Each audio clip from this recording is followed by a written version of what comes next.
Bien, vamos a recapitular. Recordemos que hemos estado viendo lo que es el proceso de acompañamiento psicológico desde lo que es la orientación de cada paradigma, desde un punto de vista integrativo. ¿De acuerdo? Que cada paradigma nos aporta un punto de vista acerca de lo que es el acompañamiento psicológico,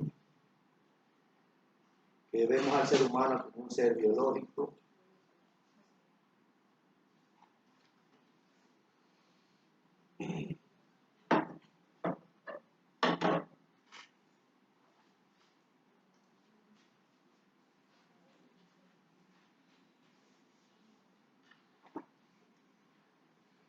cuya estructura orgánica va a permitir una configuración de su forma de ir una silla aquí, de su forma de accionar en el mundo. O sea, nosotros somos biología aunque no queramos.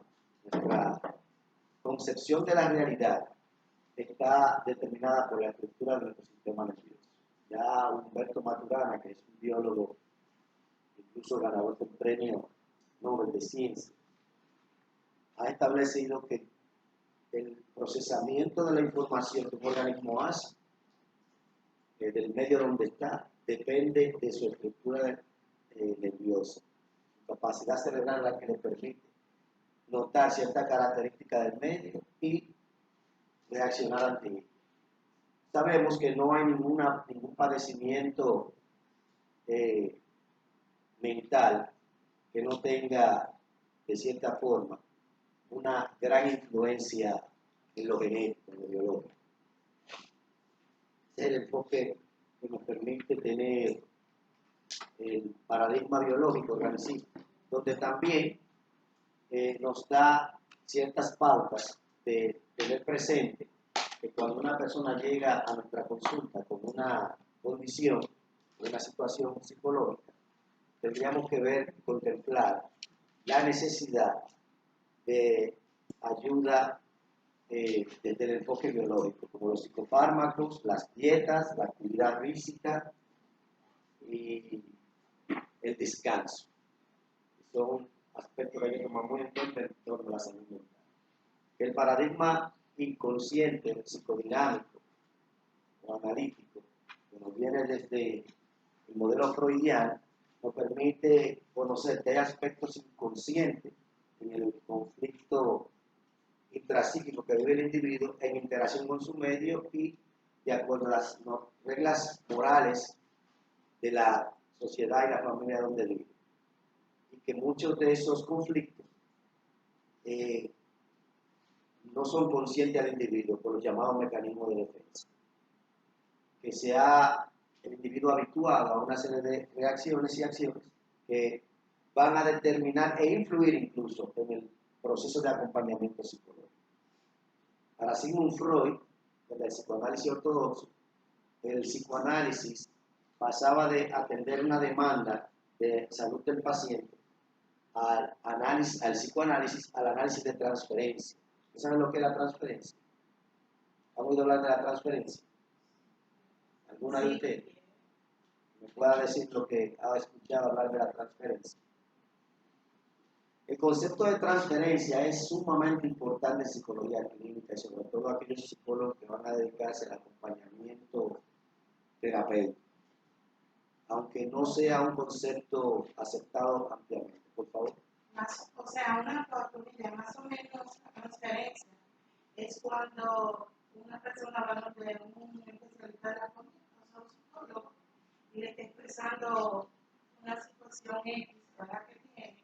Entonces, el psicólogo también empieza a sentir lo mismo que está especificando el cliente o el paciente.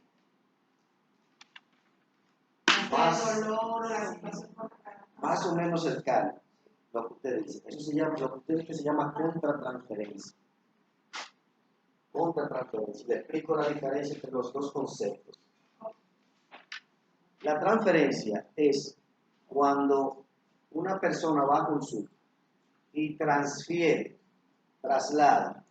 su forma habitual de reaccionar, que sobre todo es inconsciente, a la personalidad del terapeuta. Es decir, un hombre, vamos a decir, un paciente masculino va a la consulta de un psicoanalista, por ejemplo, y el supuesto del psicoanálisis es que hasta que ese paciente no transfiere todo lo que fue su historia psicodinámica, de su historia con su relación con su papá o su figura de autoridad a la personalidad del analista, hasta que no se haga esa transferencia de sentimientos, o sea, ese tipo de reacciones, como que si el terapeuta fuera su papá y la persona de autoridad con la que se relacionó y se desarrolló su personalidad de la infancia, no empieza el psicoanálisis. Cuando la persona hace esa transferencia, que regularmente es inconsciente al individuo, entonces se empieza propiamente el psicoanálisis, y es que la persona se deja ver y entonces puede, a través de la interpretación de los sueños, la interpretación de los actos fallidos, la asociación libre y la retroalimentación del psicoanalista, tomar conciencia de lo inconsciente. Entonces, esa toma de conciencia puede ser liberador psicológica y emocionalmente hablando. Puede ser. Entonces, no significa que solamente tomando conciencia de su dinámica la persona puede cambiar de actitud, pero es regularmente lo que Freud descubrió y los psicoanalistas siguen asegurando es que ese proceso en sí mismo propicia el cambio. Pero esto surgiría en manera consciente o inconsciente. La toma de conciencia es que yo no me percato de algo y luego me percato de ello. Entonces, cuando yo me percato, es darme cuenta de por qué me está pasando esto o por qué yo reacciono así, ya puede propiciar el cambio.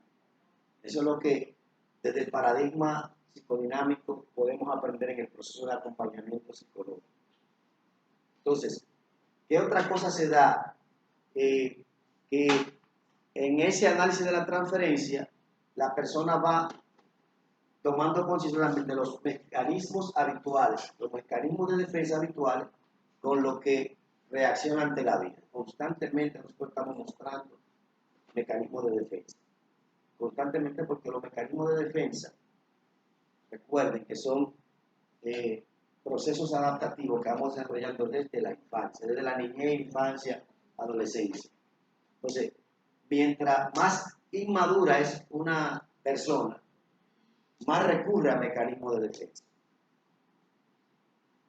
Más recurre a mecanismos de defensa porque los mecanismos de defensa son la forma en que toleramos el nivel de angustia y de ansiedad que nos produce la vida. ¿Me entienden? Por ejemplo, uno de los mecanismos de defensa más típicos y que más se reconoce, ¿cuál es? La negación. ¿Sabes cómo? La negación. O sea, cuando algo desagradable, yo me estoy percatando de que me está pasando o me pasa, lo primero es, eso no es así, eso no es verdad, no puede ser.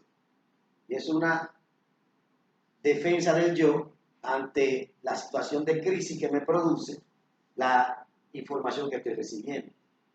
Y eso es cuando podemos señalar que nos hacemos conscientes de ello. Pero de muchas cosas, regularmente los mecanismos de defensa no son percibidos por nosotros conscientemente. Pueden percibirse, pero no son percibidos. Pero también está la regresión. Cuando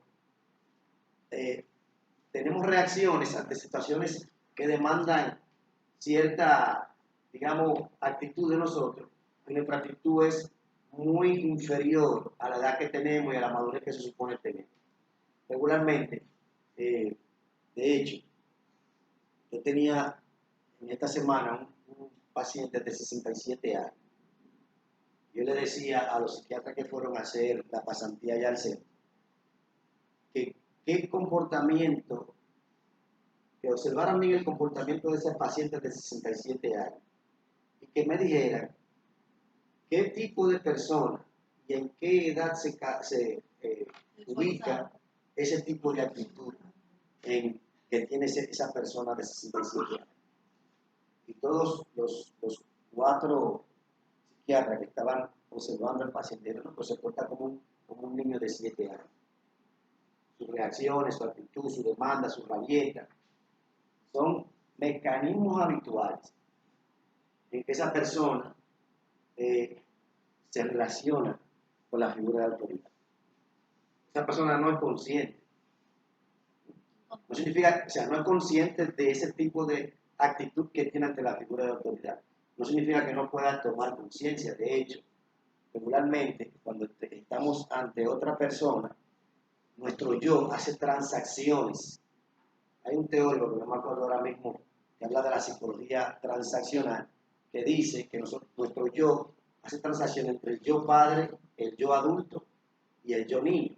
O sea, regularmente cuando yo estoy hablando con una persona, mi yo, o sea, yo, puedo estar teniendo transacciones y accionar como un niño, como un padre o como un adulto. La más adecuada, dice ese teórico, es la transacción del adulto al adulto, ¿verdad?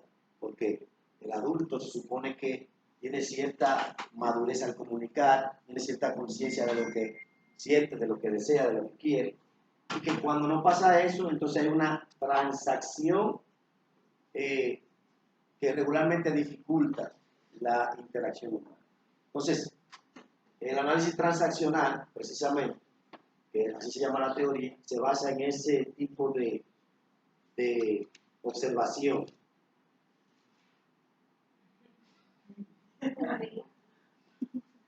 Entonces, básicamente, o sea, también el análisis transaccional viene como un tipo de derivado de la escuela del paradigma psicodinámico, aunque se desarrolla en otra vía, pero también en el ámbito clínico. Entonces, también nos orienta el paradigma conductual. ¿Qué nos dice el paradigma conductual? Que toda conducta que es reforzada, ¿verdad?, positivamente, tiende a aumentar su probabilidad de ocurrencia. No solamente en el presente, sino en el futuro. Es decir, si a ustedes les parece graciosa la clase y les interesa lo que yo digo, eso puede ser reforzador para ustedes para que ustedes se interesen en venir a clase. Se aumenta la probabilidad de que la asistencia a clase aumente en el futuro. Eso es lo que nos dice básicamente el modelo conductual. Por lo tanto, si una persona viene a mi consulta y en ese proceso que se siente acogido, se siente atendido, se siente comprendido y logra algún conocimiento, conciencia de lo que le pasa y ve una posibilidad de un cambio en su, digamos, actitud ante la vida, entonces eso aumenta la probabilidad de que la persona se mantenga yendo a terapia. Pero hay mucho más aspectos que nos da el modelo conductual. Le estoy hablando como esos aspectos que nos dice cada paradigma en torno al acompañamiento psicológico. O sea, sabemos que toda conducta que se refuerza tiende a aumentar la probabilidad de ocurrencia. Y que también se da un proceso de aprendizaje mutuo en la terapia, ¿verdad? El ambiente terapéutico conlleva que la persona esté atenta a lo que el terapeuta hace. Hay una mutua influencia, porque lo que yo hago puede ser reforzador para el paciente, pero lo que el paciente hace también puede ser reforzador para que yo también, claro, si usted me pregunta, yo le respondo. Si usted me hace una pregunta, eso es un estímulo para que yo le responda. Si usted me pregunta y yo le respondo en base a lo que es su consonancia con lo que usted espera, entonces hay una interacción en la que mutuamente nos reforzamos. Y el modelo conductual también nos dice que yo como terapeuta sigo de modelo al paciente.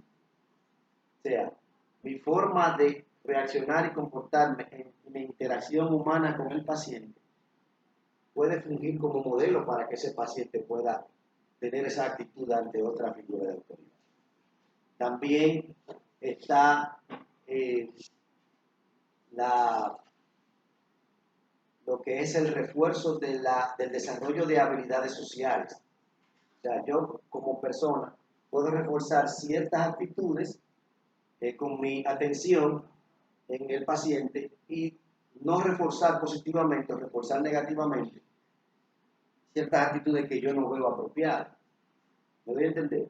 Esta interacción permite que yo como psicólogo terapeuta pueda ir acompañando a la persona a hacer un reajuste en su forma de actuar.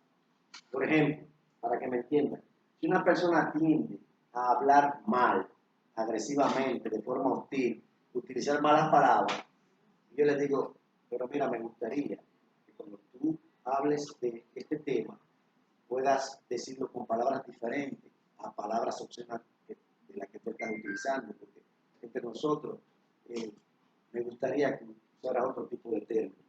Ah, no, así que yo hablo. Sí, pero mira, tú pudieras decir, en lugar de esta palabrota, llamar esta cosa por su nombre, y yo te voy a entender igual. Entonces, eso puede ir permitiendo que la persona, o decir el terapeuta, mira, yo no puedo continuar hablando contigo si tú sigues hablando en ese tono. Si tú sigues alterado, es muy difícil que yo te pueda prestar atención y que podamos establecer una comunicación. Trata de calmarte, respira profundo para yo poder continuar conversando contigo. Eso se da mucho con pacientes que vienen muy hostiles, muy agresivos. Hay personas que también tienen un tono de voz que cualquiera cree que está discutiendo. Porque mi hermana es así. Pues su hermana habla mal.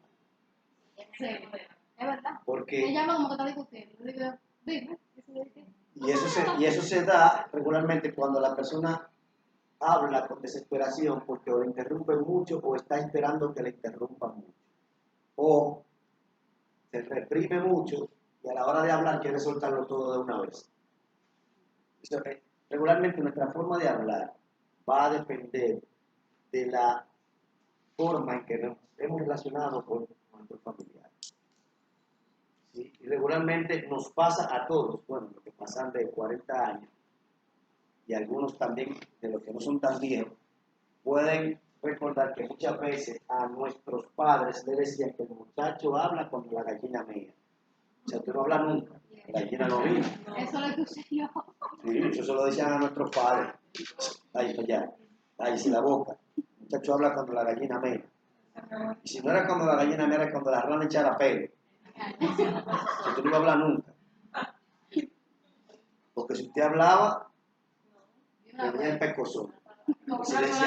El silenciador automático. Diga. Mi abuela decía que con la mirada. Con la mirada ella Mi se papá comunica. no habla. O sea, que venimos arrastrando ese problema desde la niñez. Porque realmente es como usted dice. El muchacho antes era desde que tú no puedes estar aquí. Los mismos muchachos no deben decir. Entonces, un problema que venimos arrastrando desde los niños. Y casi todos podría decir lo tenemos. Mire, decir que es un problema, tendríamos que tomarlo como con pinzas, porque lo que nosotros podemos ver como un problema realmente nos ayuda el día de hoy a ser cuidadosos con respecto a lo que vamos a decir, a quién se lo vamos a decir, ser precavido de las palabras que vamos a escoger para hablar. O sea, de cierta forma, esa llamada de atención de nuestros padres nos permitió desarrollar el autocontrol a la hora de hablar. Y eso es una parte de lo que, volviendo al psicoanálisis, tenemos. O sea, Freud decía que el control paterno, o sea, el control y la influencia que tienen nuestros padres en nuestra niñez, va sustituyéndose poco a poco en lo que la persona va madurando por el autocontrol. Es decir, perdón.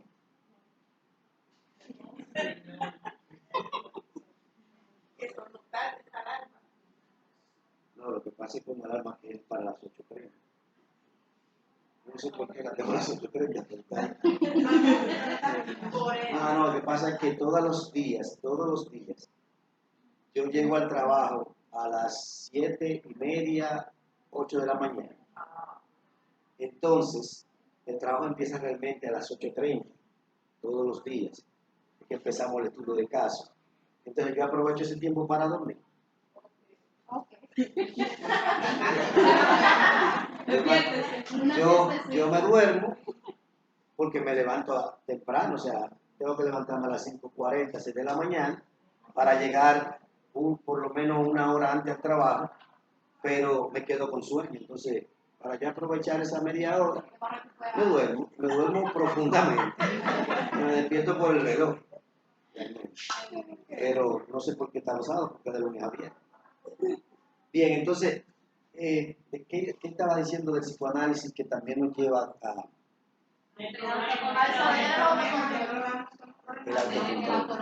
el autocontrol? O sea, nosotros tenemos tanto autocontrol, chicos y chicas, por el control que papá y mamá tuvieron sobre nuestro comportamiento. O sea, la chica sentarse ahí con la pierna apretada, eso no viene de ella, eso viene de las veces que le juntaron la rodilla con la rodilla de una mano. Tiene la pierna, caramba. ¿Eh? Y cuando salía en panticito o desnuda, ¡ay! Se pone panty, con la manquita caliente. Recordamos ese momento de la infancia. Todavía se vive eso. A mí me da forma de pararme. Yo estaba parada de una manera no adecuada. Y me dieron, mira por atrás. No te paras, muchacha, mire, eso me sirvió para toda la vida. Fíjense qué pasa ahora, que ese tipo de interacción, a veces que regularmente eran agresivas, nos permitió modelar nuestro carácter. O sea, moldear nuestro carácter. Ese tipo de interacción que regularmente ahora muchos psicólogos dicen, no, porque tiene que tener cuidado, porque le hieren su autoestima, que las cenas son su desarrollo. Hay que tener en cuenta, la disciplina debe ser positiva, debe ser lo más explicativa posible con respecto a los niños, porque en nuestra época de niñez y la de nuestros padres y de nuestros abuelos, el castigo físico era la forma universal de castigo y eso muchas veces era abusivo. La mayoría de las veces era abusivo. Cuidando del daño, ¿verdad?, que puede ocasionar el castigo físico y el abuso físico en el desarrollo psicológico de las personas, en muchos estados, sobre todo Estados Unidos y Europa, han prohibido explícitamente el castigo físico y condenan el castigo físico. En nuestro país también. Ahora, lo que ha pasado es que tener cuidado de educar a un niño sin utilizar el castigo físico no puede convertirse en dejar que el niño haga lo que le da la gana. ¿Por qué? Porque nuestra personalidad, nuestra forma de ser, no se desarrolla en base a lo que podemos hacer, sino en base a lo que podemos hacer y a lo que tenemos prohibido. Es decir, no me pueden a mí haber criado teniendo acceso a todo lo que yo quisiera, ni haciendo todo lo que me dé la gana, porque entonces yo no iba a poder desarrollar el autocontrol. Uno se controla en la medida en que conoce las reglas del lugar donde está. Y si en mi casa no me ponen regla, ¿cuál regla voy a aprender a respetar? Si en mi casa no me ponen límite, ¿cuál límite voy a aprender a respetar? Y esa es una de las grandes dificultades que tenemos hoy en día con la mayoría de nuestros jóvenes. Padres muy permisivos que han permitido desarrollar hijos incontrolables. Igual que padres muy autoritarios basados en el maltrato y el castigo, también lograron desarrollar hijos muy rebeldes, porque los extremos siempre son malos. Fíjense que en vista de ese acompañamiento psicológico que vamos teniendo, los paradigmas nos van dando explicación de muchas de las actitudes que van a tener nuestros acompañados. Entonces, el paradigma cognitivo nos dice que la persona tiene un nivel de comprensión de las cosas que le pasan un nivel de construcción de la realidad tal cual la ve. O sea, cada uno de nosotros construye mentalmente la realidad que ve. En interacción con su medio, cada uno ve las cosas de su manera particular. Y tiene una serie de conceptos aprendidos desde la niñez que muchas veces son inamovibles. Y tenemos cada uno lo que se llama un constructo personal, es decir, ¿qué yo creo de mí? Ese constructo personal tiene muchos subcomponentes. Tiene el componente de la autoestima, tiene el componente de la autoeficacia, tiene el componente de la autoimagen. Son aspectos que tienen que ver con el constructo personal. Lo que yo creo de mí, la interacción que yo tengo con el medio, lo que me pasa a mí como una consecuencia de mi accionar o como una consecuencia de la realidad del medio. O sea, yo puedo tener lo que se llama en algunos enfoques terapéuticos un locus de control interno o un locus de control externo. Regularmente, el locus de control es un estilo atribucional. Un estilo atribucional, perdón, el locus de control interno o el locus de control externo. El locus de control es un estilo atribucional, es decir, cómo yo me explico a mí mismo la realidad que estoy viviendo en mi medio. Si algo me está pasando, por ejemplo, tengo una pérdida afectiva, Yo como hombre, ¿verdad? Si me pasa esta pérdida en mi adolescencia, y es la primera noviecita que yo tuve, yo empiezo a darme un conjunto de explicaciones a mí mismo acerca de por qué me pasó eso. O yo soy muy pendejo y me cogieron de pendejo, porque yo siempre soy un pendejo. O todas las mujeres son malas, no se puede confiar en ninguna. Cada vez que te enamoras, termina siendo traicionada. O sea, me pasó la primera vez y ya yo hago una generalización. Y eso puede incidir en que yo después me relacione de una manera muy cuidadosa, extremadamente cuidadosa, muy desconfiada, con todas las mujeres con las que me relaciono en mi vida. Porque todas las mujeres son malas. Eso se constituye como un constructo personal. Igual que todos los hombres son infieles. Es un constructo personal que está muy arraigado y forma parte muchas veces de la ideología de los individuos, pero también muchas veces forma parte de las ideologías de la sociedad. O sea, y eso, yo no sé si ustedes escucharon a un filósofo que viene aquí, ha venido aquí como 3 o 4 veces, si mal no recuerdo, que se llama Agustín Laje. Agustín Laje es un filósofo argentino, creo, que ha venido siempre a tener debates muy constructivos acerca de la ideología de género. Cae mal porque dice la verdad, y la verdad abofetea, duele, muerde, y a veces incomoda, regularmente incomoda. Entonces, es una de las personas que tiene más capacidad para hablar de ideología de género. Lamentablemente en nuestro país, cuando ha venido a debatir, no lo han puesto a debatir con filósofos que sean especialistas en la ideología de género y ni siquiera en debate. Ha venido a discutir con psiquiatras, con periodistas, con exdiputados, que no tienen el nivel de competencia a nivel de conversación e interacción adecuado para discutir con Agustín Laje. Es vergonzoso ver una persona como el tal José Lalu que va a discutir sobre ideología de género, pero no ha leído nada de ideología de género. Pero es típico, el dominicano aquí es sábelo todo sin haber nunca leído un libro de eso. Digo, pero lo primero que tú tienes que hacer para discutir con una autoridad en una materia es, oye bien, es empaparse bien de lo que te va a discutir. Por el mero hecho de que yo sea psicólogo, por ejemplo, psicólogo digo que lee mucho, se lee 10 libros en promedio al año y que lee muchos libros de filosofía, eso no me hace a mí un filósofo. Y para yo discutir sobre ideología de género, tendría que haber estudiado todo lo relativo a la filosofía de la ideología de género. ¿Por qué? Porque hay una realidad. Nuestros constructos personales influencian e influyen en nuestra interacción con los demás. Entonces, el ser humano tiene 2 géneros, hombre y mujer, varón y hembra. Cuando usted quiere superponer uno sobre otro, ¿qué está pasando? no hay equidad.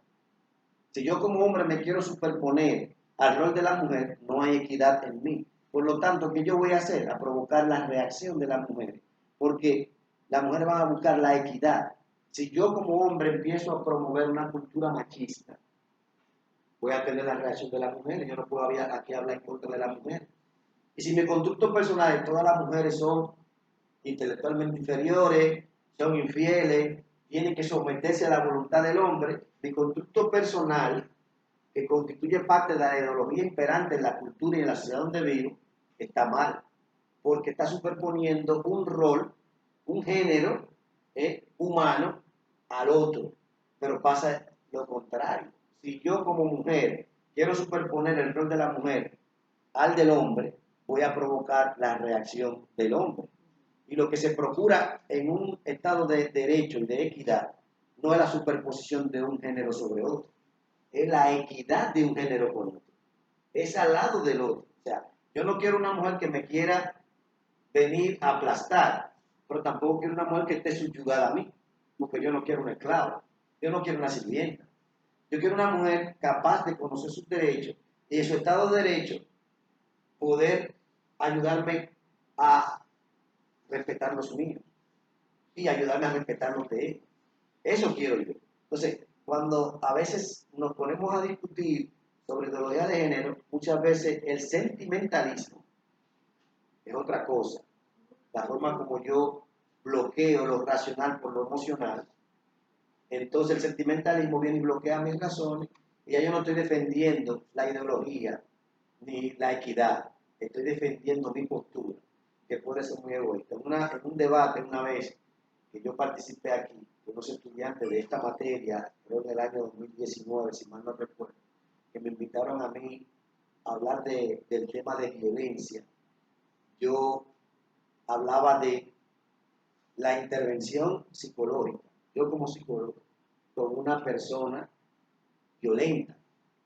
Entonces hablaba de esto mismo que estoy diciendo. Nosotros somos una sola raza, somos una sola especie, el ser humano tiene dos géneros, no somos dos especies diferentes. Por lo tanto, todos debemos apuntar a la equidad, a la igualdad. Todos debemos apuntar a eso. ¿Por qué? Porque si yo quiero superponer un género a otro, voy a tener la reacción del contrario. Por la tercera ley de Newton, queremos ponerlo en física. Toda acción va a generar una reacción. Es una realidad. Entonces, ni el hombre es superior a la mujer, ni la mujer es superior al hombre. Son equitativamente con los mismos derechos. Evidentemente, que cuando me quieren decir a mí que el rol de la mujer está definido por una cultura machista imperante, me están diciendo que la mujer es como es y piensa como es porque el hombre se lo ha impuesto. Por lo tanto, una mujer, ser madre, amamantar a su niño, eso es un rol que el hombre le impuso. ¿Y a la perra quién se lo impuso? ¿Y a la vaca quién se lo impuso? ¿Y a la gallina quién le impuso proteger a los pollitos?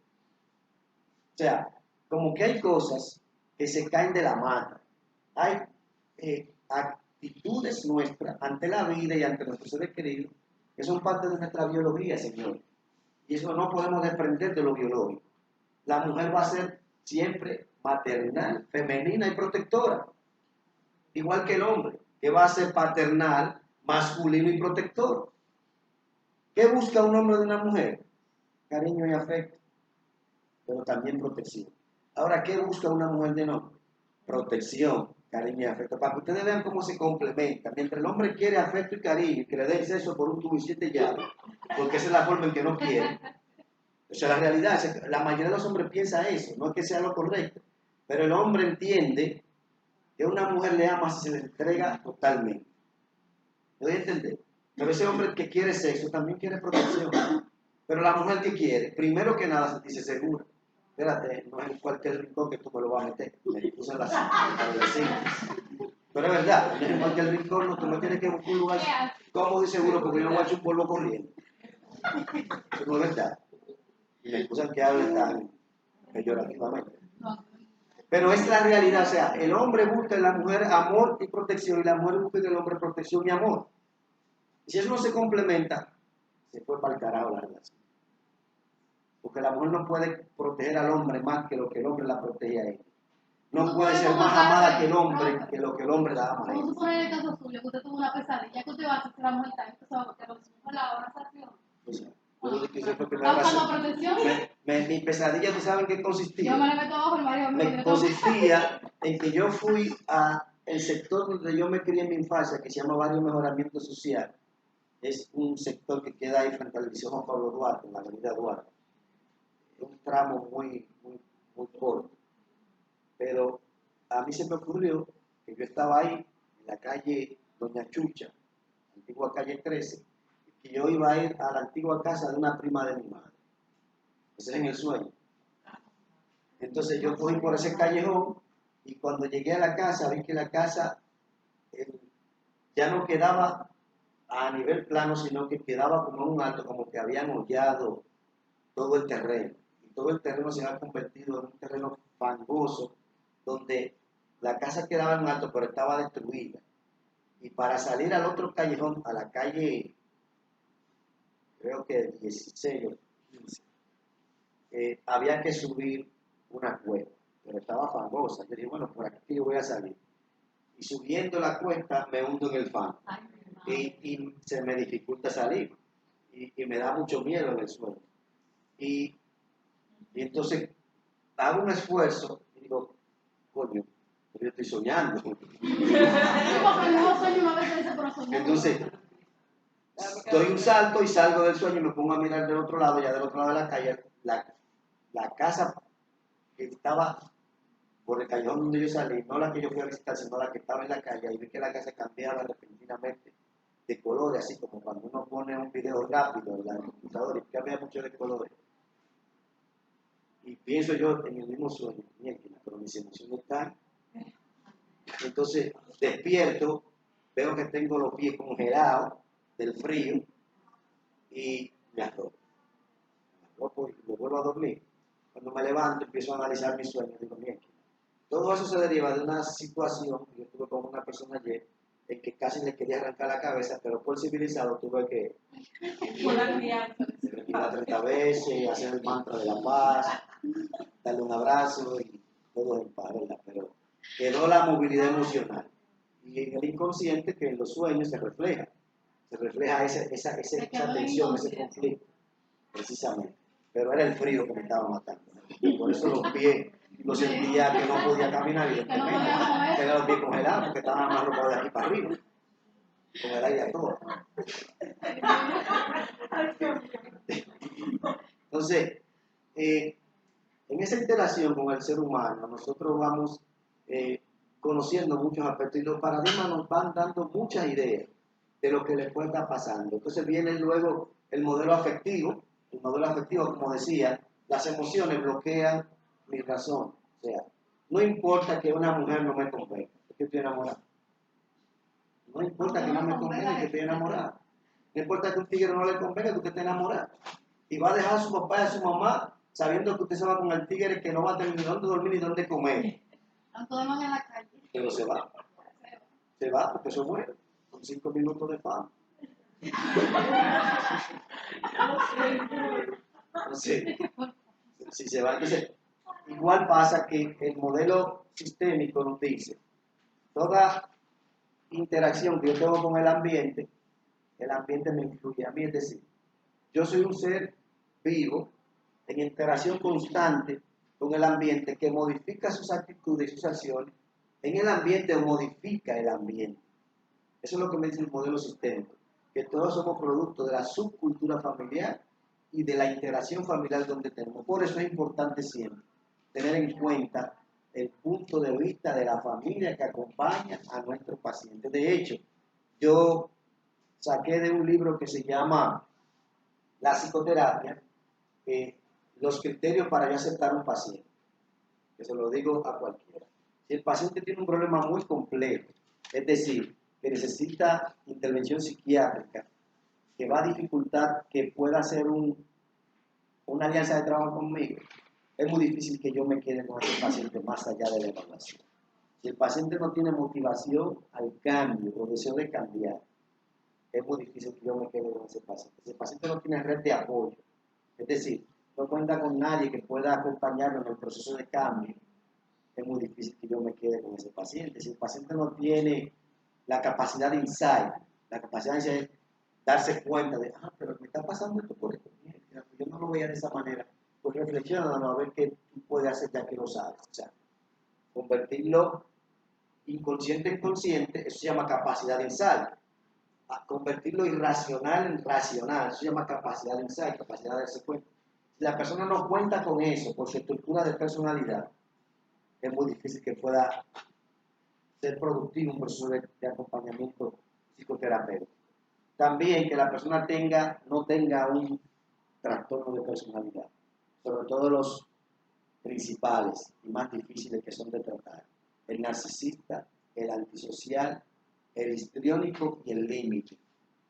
Y regularmente son los pacientes con los que yo me agrego: los narcisistas, los antisociales, los histriónicos y los límites.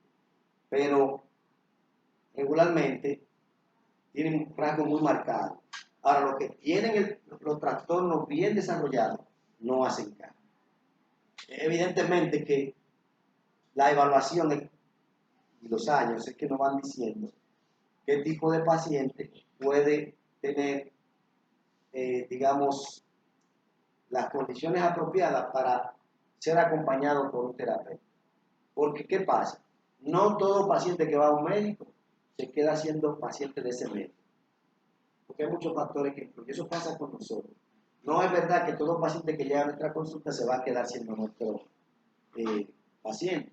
¿Por qué? Porque si yo voy al cardiólogo y el cardiólogo me detecta un problema respiratorio, el cardiólogo no me va a tratar el problema respiratorio, me va a referir al neumólogo. ¿Lo voy a entender? Igual que yo, si detecto un problema de conducta en un niño, como yo no trabajo directamente con los niños, ¿qué yo hago? Refiero a esa madre, ese paciente, a un terapeuta que trabaje problemas conductuales y modificación de conducta. O sea, eso pasa. Pero siempre lo que nos va a permitir llegar a esa conclusión de acompañamiento con un paciente es el proceso de evaluación. Recuerden que el proceso de evaluación es parte del proceso de acompañamiento psicológico que tiene como primera etapa. Y que esto nos lleva a el plan de la evaluación y la recolección de datos. ¿Para qué? Para entonces pasar al análisis e interpretación de los datos. Y luego pasar a la comunicación, como ya se lo había explicado la semana pasada. ¿En qué estamos? Precisamente en lo que es la entrevista inicial, que tienen colgado en su plataforma varios materiales que hablan de la entrevista inicial y lo que es entrevistar. Hay un formulario, pero no lo vamos a trabajar hoy.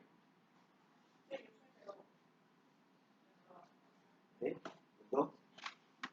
Sí. Pero sí que...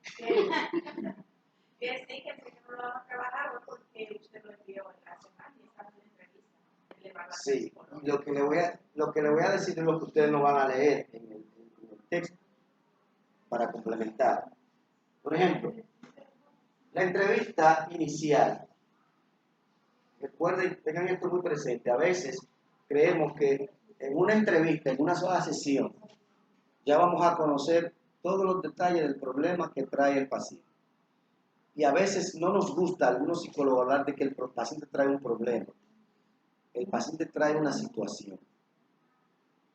Porque a veces decirle problema a lo que el paciente nos plantea, si lo dejamos como problema, estamos problematizando. No necesariamente lo que el paciente está viviendo tiene que problematizarse. Digamos que tiene una situación. La situación que nos trae el paciente, tenemos que llamarle queja. A veces, una queja no es lo mismo que una demanda. No sé si me doy a entender. O sea, yo puedo decir como queja, miércoles, la gasolina sí está cara. Y yo gano muy poco. La vida se está poniendo cada vez más costosa y los cuartos no me dan. Y yo vivo con esa queja constantemente. Y quizá alguien dice, pero pido un aumento de sueldo. Y la demanda es, mira, yo tengo que ir donde mi jefe a plantear que ante el alto costo de la vida, el sueldo que ya estamos ganando no es suficiente. Yo tengo que plantearle a mi jefe que me aumente el sueldo, que me haga un reajuste salarial. Eso es una queja, eso es una demanda. Mientras yo me quejo, no hay una salida del problema. Las quejas son tautológicas. Asimismo nosotros en este país quejándonos, pero nunca nos planteamos una demanda, es decir, una petición directa de solución al problema. Entonces, se pasa de la queja a la demanda cuando el paciente, en lugar de estarse quejando, clarifica qué quiere. Y el punto es que yo no le puedo decir al paciente cómo pasar de una queja a la demanda. Yo lo tengo que acompañar a que él se dé cuenta de que está quejando. O sea, la muchacha puede ir a la consulta. Mire, yo tengo apenas 2 o 3 meses de casada y mi esposo, yo no lo noto como tan ardiente, como tan apasionado como al principio. Eso es una queja, ¿verdad? Y yo con preguntas abiertas le digo, pero tú has hablado con tu esposo abiertamente de tu necesidad de un poquito más de cariño y afecto. No, pero él me da mucho cariño, es sexo que yo quiero. Hablar con mi esposo. Y se dan cuenta cómo pasa automáticamente con la intervención del terapeuta la persona de la queja a la demanda. Pues no sería conveniente que tú hablaras con tu esposo de que necesitas un poquito más de sexo en tu vida. Probablemente eso cambie la dinámica. ¿Puedes entender? Si se pasa de la queja a la demanda. La demanda me puede llevar a la solución. Digo, a mí no, paciente. Yo lo que lo acompaño a que él plantee una demanda que le pueda ver él una solución. ¿Me doy a entender? Yo no le puedo decir a nadie lo que hacer, sino acompañarlo a través de las preguntas abiertas a que tome conciencia de qué es lo que quiere. Hay ocasiones que cuando va una pareja a mi consulta o una persona con problemas de pareja, yo lo primero que le digo es, ¿tú sabes lo que tú quieres de tu relación de pareja? De verdad que yo no estoy segura, porque mira, primero tienes que saber lo que tú quieres. Porque nadie sabe por dónde vas y no sabe dónde está. Porque si tú no sabes lo que quieres, ¿cómo diablo te lo va a dar otro? O sea, tú no sabes lo que quieres, ¿cómo tú se lo vas a pedir a otro? Pero las mujeres tienen la costumbre de creer que los hombres adivinamos el pensamiento. Y los hombres tenemos la costumbre de, aunque sabemos lo que las mujeres quieren hacer, no lo permiten. Para que no lo digan, para que salgan de ese mutismo. ¿Me doy a entender? Entonces, ni usted puede pretender que le adivinen el pensamiento, ni puede sobredemandar lo que quiere. Y sepan, hay una amiga que una vez me hablaba de su novio, y yo le decía, como la quinta o sexta vez que me habló de eso, digo, tú no te has dado cuenta que tú no quieres aceptar la realidad. Tú siempre vas a ser en la pareja la que tome la iniciativa y la que arrastre o jale o cargue o te le sube a tu marido, a tu pareja, porque él no va a cambiar, él es así. Ese muchacho viene de una madre que le dio todo, que no le exigió mucho, y él se acomodó a hacer el mínimo esfuerzo posible, y tú elegiste ser su pareja. Por lo tanto, o tú te acostumbras a la idea de jugar el rol que tienes que jugar en su vida, o tú cambias de novio, querido. Porque eso no va a ser el novio que te va a ti a estar empujando a la iniciativa. Tú vas a tener tú que tomar la iniciativa y tú llevar la rienda de tu hogar. Desde que ella aceptó eso es feliz en su matrimonio, tiene 15 años de matrimonio. Sí, porque ella es la persona que toma la iniciativa, claro. No tuvo el valor de cambiar. Y tampoco que él es malo. Tampoco que él es malo. Muévase así, que así que yo quiero. No pasa, que tiene que decir. Y realmente, como yo decía ahorita, recuerden que así como individuos, como pareja, nos vamos complementando. Si yo tomo como referencia el punto de vista religioso de lo que es la relación hombre-mujer, vamos a decir, a tomar la metáfora de la creación de Adán y Eva, ¿verdad? como un ejemplo de lo que la humanidad debe tener presente en lo que es su relación entre sí y con Dios. Cuando Dios vio a Adán solo, ¿qué fue lo que dijo? Le voy a hacer una mujer para que sea su esclavo. Le haré al hombre una ayuda idónea. Oiga, idónea. Una ayuda idónea. Porque digo, o sea, no ideal, porque lo ideal es lo que yo puedo pensar, es idóneo, o sea, en lo que la mujer puede accionar para ayudar al hombre. Desde ahí, si partimos desde ahí, fíjame bien, no hay un punto de vista religioso que superponga un género al otro. Si partimos de ese hecho, de esa metáfora, porque mucha gente quiere leer la Biblia como si fuera un libro de historia. Como usted nació el día 1 de noviembre del año 1969 y así lo registra este documento, quiere leer la Biblia como que el acta de nacimiento del universo. Dios creó el cielo y la tierra, y, o sea, eso no es así, no es un acta de nacimiento. Es un relato metafórico de lo que el hombre antiguo, sobre todo de esa parte de Mesopotamia, los semitas, concibieron, porque a ustedes no le dicen, quien empezó a recoger por escrito los libros, parte de los libros que tenemos en la Biblia, no fue Moisés en aquella época atrás, ni Abraham, mucho más allá, ni Adán tampoco, fue el rey Salomón, que cuando hizo el templo de Jerusalén, en Jerusalén, mandó a recoger por escrito todos los libros. Porque Salomón, si ustedes han leído la Biblia, me imagino que sí, porque son cristianos. Sí, porque hay muchos cristianos que ni la Biblia leen. Se llevan de lo que otros leen. Pero es verdad, el 95% de los cristianos que yo conozco no ha leído la Biblia. ¿Qué maldito cristiano tú eres? Yo no soy cristiano y leo la Biblia todos los días. Todos los días yo salgo algo bueno de la Biblia, porque es un libro de metáfora, de guía, de decir, no tome la Biblia como una historia. Reflexiona sobre lo que te dice este pasaje. Como yo lo aprendí a leer con los monjes benedictinos. Lea la Biblia. Reflexione qué dice. Ahora, reflexione qué le dice el texto a usted. ¿Qué mensaje tiene Dios para usted? Y cómo usted lo puede aplicar a su vida. Ese es el mensaje de la Biblia. Entonces, fue Salomón, recuerden que Salomón era hijo de un pueblo. No sabían eso. No. Porque ustedes no leen la Biblia. Déjenme contarle el chisme. David, en las 800 mujeres que tuvo, cometió el pecado del adulterio, porque se enamoró de la mujer de un general, porque la vio desnuda bañándose, le gustó ese cuerpazo, dijo, mira, qué mujer que está buena. Me despierta lo que ninguna de las 800 que yo tengo me despierta. Y manda al general de frente a la batalla. ¿Para qué lo manda? Porque él no quería pecar. Y se mete con esa señora, con la mujer de ese general. De ahí sale Salomón. De ese pueblo sale Salomón. Por lo tanto, Salomón no podía heredar el trono. Tenía que ser su hijo Roboam, su hermano.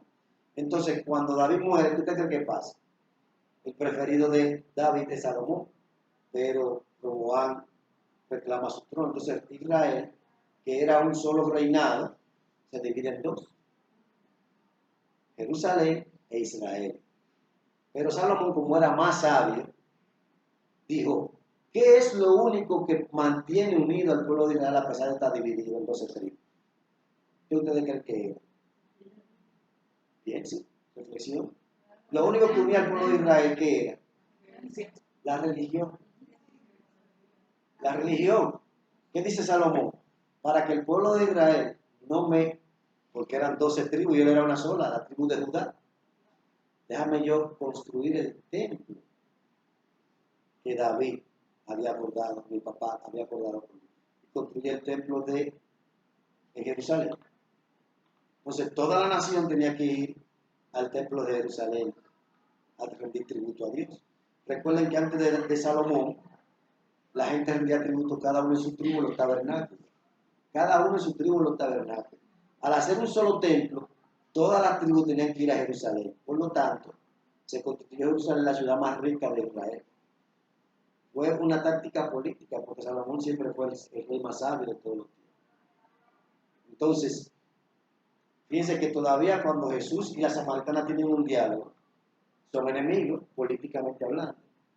Que le dice la samaritana, tú, que eres judío, me pide a mí algo.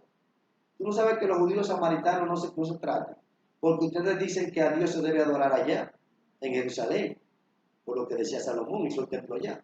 Y los samaritanos dicen que no, que es donde quiera que haya un tabernáculo. Esa es la idea, hasta ese momento, que Jesús les dice, llegó la hora y la hora es, en que los adoradores de Dios no adorarán a Dios más que en espíritu. O sea, no importa que usted adore a Dios, es en su espíritu. ¿Me doy a entender? Por eso hay que leer la Biblia enterecita, así, de Génesis y Apocalipsis, hasta lo que no incluyeron en la Biblia, y las historias de por qué se escribieron esos libros, para usted poder hablar de religión. O sea, que no, al que yo le digo, ¿qué tú leíste? No, no me hable de religión. Porque ¿qué pasa? Usted agarra un texto que lo tergiversa, todo el mundo lo tergiversa. Y dice, esto, la palabra de Dios dice, pero no es la palabra de Dios dice, eso es usted que lo está diciendo. Entonces la mayoría de las personas que siguen al religioso, al pastor, no están leyendo la Biblia, están haciendo lo que el pastor dice que la Biblia dice. Lo que ha creado la división de toda la religión, de todos los pueblos. Y eso pasa en psicología también. En psicología pasa lo mismo. Que empiezan ustedes a escuchar gente que no ha leído a Freud, o que no ha leído a Watson, o que no ha leído a Skinner, o que no ha leído a Piaget, o que no ha leído a los constructivistas como George Kelly, empiezan a decirle las cosas que ellos no han leído, que otros dicen, pero no han ido a la fuente original. Entonces hay una tergiversación de la realidad. El psicólogo debe circunscribirse a lo que el ser humano le trae. ¿Qué somos nosotros? Científicos. ¿Qué hacemos? Observamos un fenómeno. ¿Qué hacemos? Recolectamos datos. ¿A través de qué? De la entrevista inicial. Entonces, fíjense que en ese proceso, para yo recolectar bien los datos, no es una sesión. La entrevista inicial puede llevarse 1, 2, 3 o 4 sesiones incluso. La entrevista inicial. Es decir, ¿cuál es el principal objetivo de la entrevista inicial? Conocer la queja o demanda, el motivo de consulta. Mira eso, mi amiguito.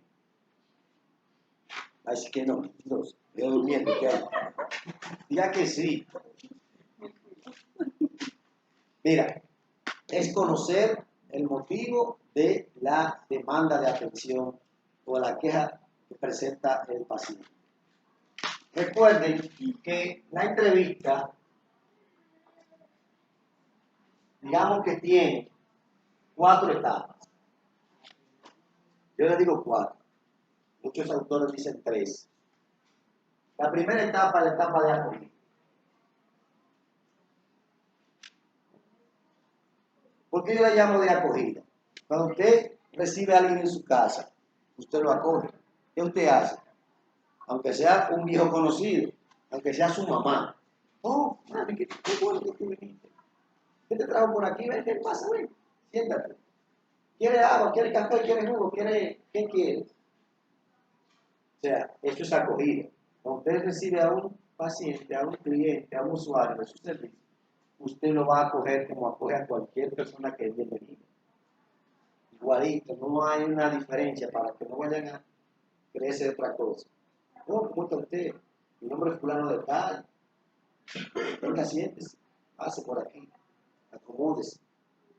Después que usted ya acomoda al paciente, viene lo que yo llamo indagación. ¿Qué es esto? Es decir, ¿qué le trae por aquí? Dígame, ¿en qué le puedo ayudar? ¿En qué le puedo servir? ¿Se podría hacer la segunda? Digamos que sí, de la entrevista. Claro, a eso estoy hablando. O sea, recuerden que hay autores que dicen que la entrevista tiene primera fase, segunda fase y tercera fase. Inicio, intermedio y cierre. Pero como que a mí no me gusta mucho decirle así, porque eso como que inicio, principio, eso tiene raíz, tronco y rama. ¿Verdad? Porque no me dice mucho el largo. Pero acogida me dice, me define un contexto en el que acoger al cliente, o a los clientes, o al paciente. Indagación es indagar, interesarse en lo que el paciente procura de mí. ¿Qué le hace venir por aquí? ¿En qué le puedo ayudar? ¿Qué es lo que lo motiva a venir? Luego de escuchar al paciente, la siguiente etapa es precisamente la etapa de encontrar o acuerdo. Acuerdo o contrato. Algunos de orientación analítica le llaman a esto alianza de trabajo. Es decir, en esa primera, segunda, tercera, cuarta sesión de la entrevista inicial, yo tengo que irle diciendo al paciente, bueno, mire, el proceso de acompañamiento psicológico, o sea, el acompañamiento como profesional que yo le puedo brindar, consistirá en que usted venga y me plantee lo que le preocupa. Yo lo escucharé con atención y le haré algunas preguntas siempre para aclarar lo que usted me está diciendo, o le retroalimentaré para que usted pueda tener una perspectiva más amplia de lo que le pasa. Y así pueda, en el proceso, llegar a plantearse una idea diferente o más clara de lo que le sucede e incluso encontrar alternativas. Casi es una consigna que yo le digo al paciente. Porque eso es lo que pasa realmente. Es lo que pasa realmente. Ya eso es en la sesión. Consiste en que usted me plantee cualquier inquietud que tenga, que hable abiertamente de lo que quiere, de lo que desea. Y si hay algo que yo tenga que decirle, se lo aclararé. Pero también consiste en que usted se lleve cierta perspectiva de lo que le pasa y tenga que hacer alguna tarea en la casa, lectura de libros, asistir a grupos de autoayuda, ver películas muchas veces. Y después que se aclara con el paciente, incluso, usted va a venir una vez a la semana, una vez cada 15 días, usted hace su cita con antelación, la hora de la sesión es de 35 a 45 minutos, no va a pasar de una hora, tiene que pagar su cita por adelantado antes de venir. Si va a cancelar su cita, tiene que hacerlo con un día de antelación o 4 horas de antelación. Cita a la que usted no venga, tiene que pagarla. O sea, si usted no canceló y no fue, yo me quedé ahí como un buen samaritano esperando, esa hora yo la trabajé, usted que no fue a la terapia. Por lo tanto, usted tiene que pagarla. Si cancela antes, ay, tengo un paciente a las 4, pero el paciente llamó a la 1, mire, no voy a poder ir. No puede. Yo puedo decir, bueno, pues, al paciente de las 5, vamos a ver si puede venir más temprano, nos movemos a las 4 y yo me voy más temprano, ¿verdad? Eso es un contrato. Algunos psicólogos recomiendan que usted tenga un contrato de trabajo con el paciente por escrito. Usted establezca la regla. Después de establecido ese acuerdo, viene el cierre, la despedida. En ese cierre o despedida,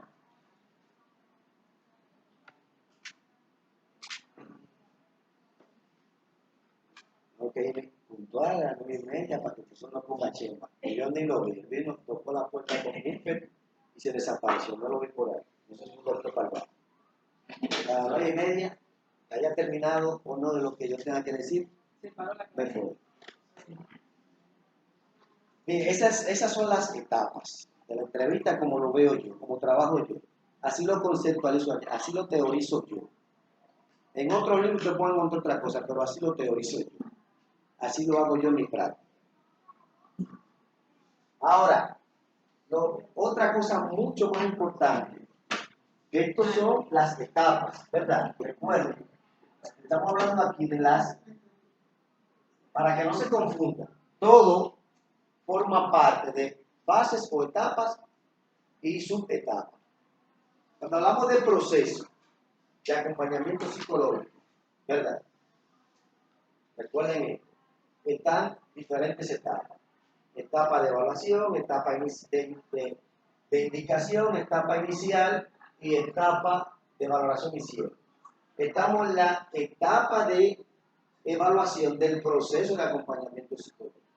Dentro del proceso de acompañamiento, dentro de la evaluación, estamos en la fase de recolección de datos. Dentro de esa etapa estamos en la herramientas que se utilizan para recoger datos. Estas son herramientas. La entrevista inicial es la herramienta universal. Perdón, no la entrevista inicial, la entrevista. Porque todo lo que demás va a ser entrevista. Entonces, de la entrevista inicial, y toda entrevista va a tener etapa de acogida, etapa de indagación, contrato o acuerdos o convenios, como usted le quiera llamar, y el cierre. Estas son las etapas de cualquier entrevista. Pero también la entrevista tiene sus objetivos. Ya lo hemos establecido. ¿Cuáles son? ¿Cuáles son? Primero que nada, conocer la queja, el motivo de consulta. Conocer la queja. Ese es uno de los objetivos. ¿Cuál es el otro objetivo? Conociendo esa queja, la dinámica o historia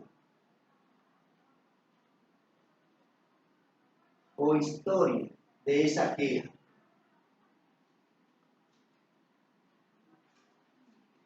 Recuerden que yo le decía ahorita que de la queja nosotros vamos a acompañar al paciente a clarificar la demanda. Pero eso no es que, recuerden que no es una sesión, son varias sesiones, 3 o 4. Si se puede hacer la primera sesión, una maravilla. Pero no es así regularmente. Y otra cosa importante, un objetivo que no se dice. El principal objetivo de la entrevista inicial es establecer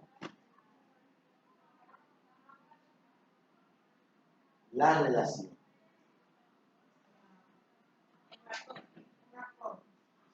Lo que llaman rapport. El rapport no es que yo voy a ser simpático para que la persona sea simpática conmigo. Es que usted puede ser, porque yo no soy tan gracioso ni caigo tan bien. Puede ser no muy gracioso. Lo que usted tiene que ser es muy profesional.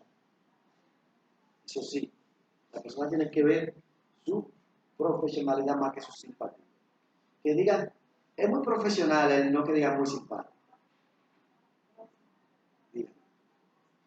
Por ejemplo, para establecer el rapport, como usted dice, no es necesario, no necesariamente la palabra tendría que ser simpático, sino que yo como cliente, cuando vaya a un profesional, yo me sienta, o sea, pueda sentirme segura y pueda sentir que al profesional que yo estoy asistiendo tiene la capacidad de ayudarme en el problema por el cual yo voy. O sea, primero, si no me siento segura, entonces no voy a poder hablar o expresar el problema por el cual yo voy o el motivo de consulta. Lo primero es que el profesional te transmita seguridad. Fíjense, de la única manera, o no de la única, lo que es inevitable y necesario y esencial para establecer la seguridad del paciente es que el terapeuta escuche activamente al paciente. No que lo oiga, que lo escuche. Que lo escuche. Activamente, ¿qué significa? Que pueda decir, dame un segundito, tú ibas a decirme algo y te desviaste, lo pensaste, te paraste a reflexionar y no me lo dijiste. ¿Qué era eso? O mira, tú me estás diciendo esto, pero yo veo incoherencia en lo que tú me estás diciendo. O tú me estás hablando con una risa en los labios de algo, pero yo tengo los ojos llorosos. O sea, es una escucha activa, es atenta a la coherencia entre el lenguaje verbal del paciente, verbal, y su lenguaje oral, conductual. ¿Puede entender? Que la persona sepa que usted lo está observando, que usted lo está escuchando atentamente. Eso se llama de escucha activa. Luego viene la empatía, que el paciente pueda sentir que usted emocionalmente está conectado con él, que usted siente lo que él siente. Como que si yo digo, mira, yo sufrí la pérdida de un ser querido, usted pueda decirle, yo te entiendo. Yo sé lo que pasa por eso. ¿Me voy a entender? El paciente note esa conexión y que sea genuina. Que sea genuina. Que sea genuina. Porque si no es genuina, no es congruente.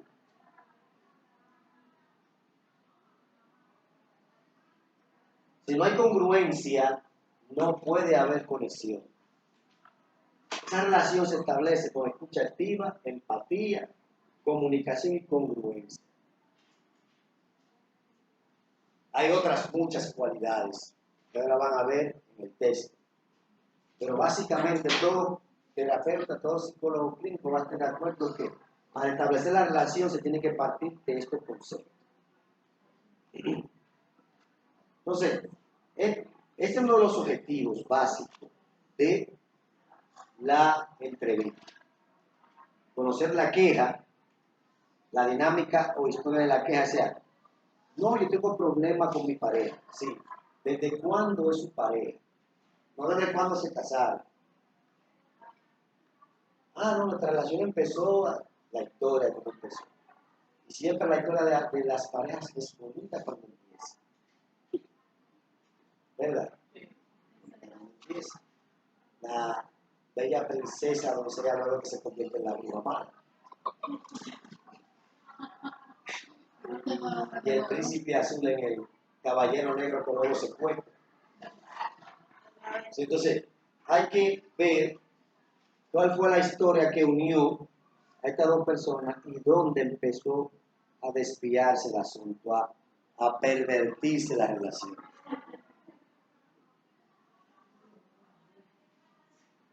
O a buscarse soluciones inadecuadas. Porque todo lo que hacemos es tratar de resolver. También debemos conocer las soluciones intentadas al problema.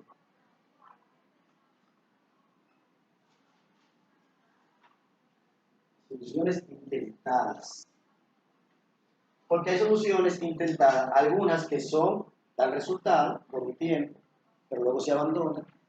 Otras que no dan resultado nunca, se siguen haciendo. Y hay que ver cuáles soluciones han funcionado y por qué no se siguen implementando, y cuáles soluciones han fallado y por qué se siguen implementando, si no han funcionado. También se debe conocer la expectativa. Expectativa del paciente. O sea, si esto cambia, ¿qué será diferente? ¿Qué espera usted? ¿Por qué? Porque la expectativa puede ser muy elevada y realista. Y tenemos que acompañar a la persona que vea aterriza. Maestro, ¿qué dice antes de expectativa? Soluciones intentadas.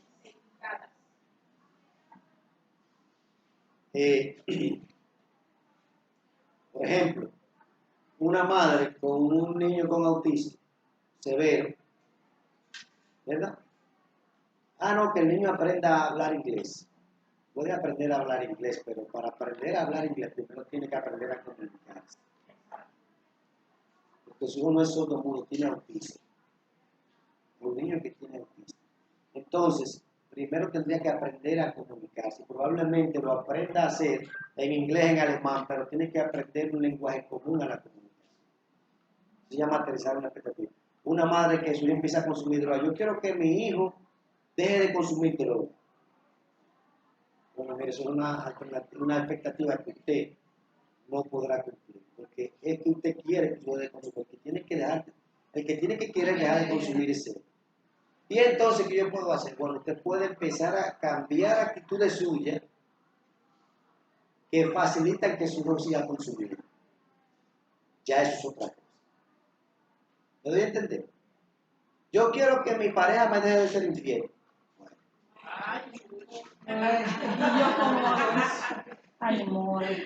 Usted cambia de pareja o acepta que su pareja tenga otras alternativas.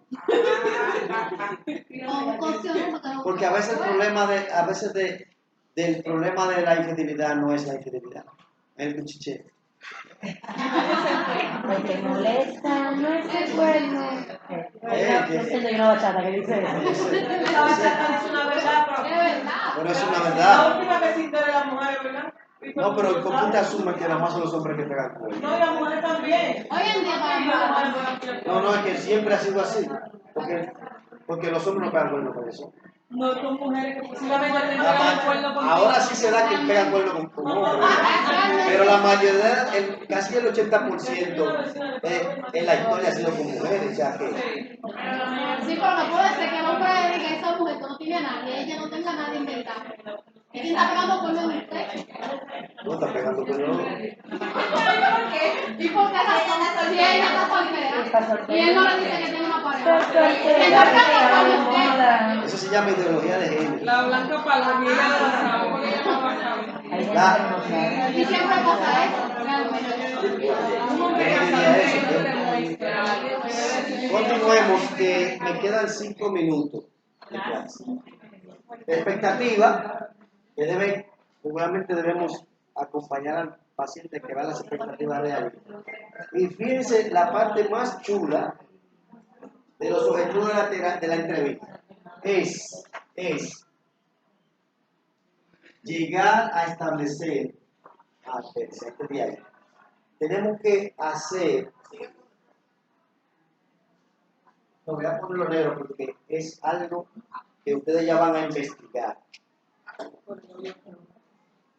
que es observar el examen del estado mental.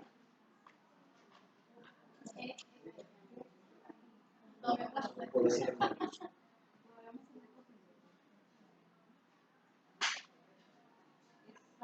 el examen del estado mental, que ustedes van a investigar qué es el examen del estado mental y cuáles son las variables, los componentes del examen del estado mental que se observan. Hay dos tipos de examen del estado mental. Una es la forma cualitativa y la otra es la forma cuantitativa, que es semi-estructurada. Para ello hay un mini examen del estado mental que ustedes pueden buscar. Si no lo consiguen, yo se lo traeré en la próxima. No sé qué parte voy a repetir. Pero eso lo van a investigar. Que hay un examen del estado mental que es cualitativo, que establece lo que usted va a observar directamente y lo va a registrar. Y hay otra parte que es cuantitativa, que es semi-estructurada, que usted va registrando según las preguntas y los sistemas que va llenando, cuál es la característica de la condición mental del paciente, pero que eso ustedes lo van a investigar y lo vamos a tratar en la próxima clase. Por eso no quiero abundar mucho en eso. Lo próximo es clarificar el diagnóstico o establecer el diagnóstico provisional, porque nunca será definitivo. Diagnóstico. Que me comí la G. Gracias.